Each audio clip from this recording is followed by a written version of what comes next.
अब्बासी खलीफा मंसूर अपने शहर के एक कुब्बा में बैठे थे।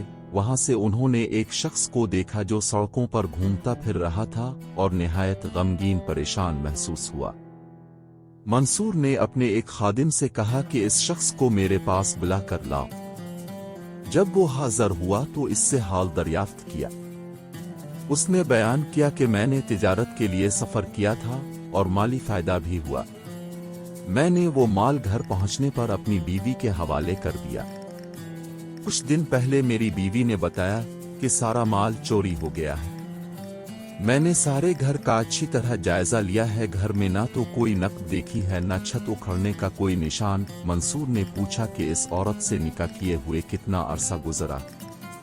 उसने कहा 1 साल। फिर पूछा कि क्या वो कनवारी थी। इसने कहा नहीं।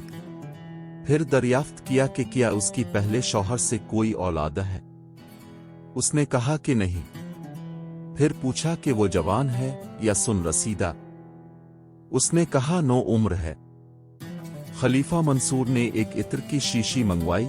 ये इत्र अजीब और गरीब तेज खुशबू का था जो सिर्फ खलीफा मंसूर के लिए तैयार किया जाता था। ये शीशी इस शख्स को देकर कहा कि इसको इस्तेमाल करो, इसके असर से तुम्हारा गम जाता रहेगा।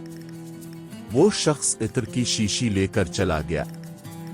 मंसूर ने अपने 4 मुतम्मिद मुलाजमीन को बुलाकर वो इत्र सुंघा और हुक्म दिया कि तुम में हर एक शहर के एक दरवाजा पर जाकर गश्त करता रहे, और जो आने जाने वाला तुम्हार बड़िए करीब से गुजरे और इसमें से तुम यह खुशबू महसूस करो, इसको मेरे पास ले आओ।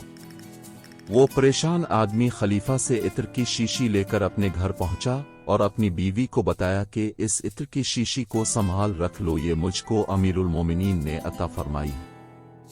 उसने इसको सूंघ कर अपने आशना को बिला भेजा। इसी को माल भी दिया था और उससे कहा कि यह खुशबू देखो किस कदर उम्दा और मुनफरिद है। ये मेरे शौहर को अमीरुल मोमिनीन ने दी है और इस आदमी ने इस्तेमाल की। जब वो शहर के एक दरवाजा से गुजरा तो जो शख्स इस दरवाजे के पहरे पर था उसने खुशबू को महसूस कर लिया और उसको पकड़कर खलीफा मंसूर के पास ले आया। मंसूर ने इस शख्स से पूछा कि ऐसी अजीब और गरीब खुशबू तुम्हारे पास कहां से आई। उसने जवाब दिया कि मैंने खरीदा था, मगर पूछने पर कि किससे खरीदी वो शख्स घबरा उठा और फजूल बातें करने लगा। तो मंसूर ने कोतवाल को तलब किया और इससे कहा कि उसको पकड़कर अपने पास ले जाओ।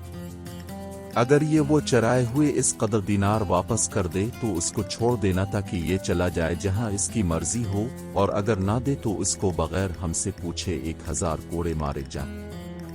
जब दोनों चले गए तो कोतवाल को फिर बुलाकर समझाया कि इसको अच्छी तरह डरा और तन्हा रखो, और जब तक हमसे हुक्म ना ले लो कोड़े मत मारना। चुनांचे कोतवाल ने इसको जेल में ले जाकर सबसे अलग बंद कर दिया। तो उसने दीनार वापस करने का इकरार कर लिया जिनको मंगवा लिया गया। जब मंसूर को उसकी इत्तला दी गई तो उसने दीनारों के मालिक को तलब कर लिया और उससे कहा कि बोलो कि अगर हम वो सब दीनार तुमको दें तो क्या तुम अपनी बीवी के बारे में हमको इख्तियार दे दोगे। आदमी समझदार था, मामले की नौयत को काफी हद तक समझ गया। उसने कहा ए अमीरुल मोमिनीन, मैंने इख्तियार दिया। मंसूर ने कहा अच्छा, ये अपने दीनार संभालो और मैं तुम्हारी बीवी को तलाक देता हूँ। इसको इत्तला कर दो।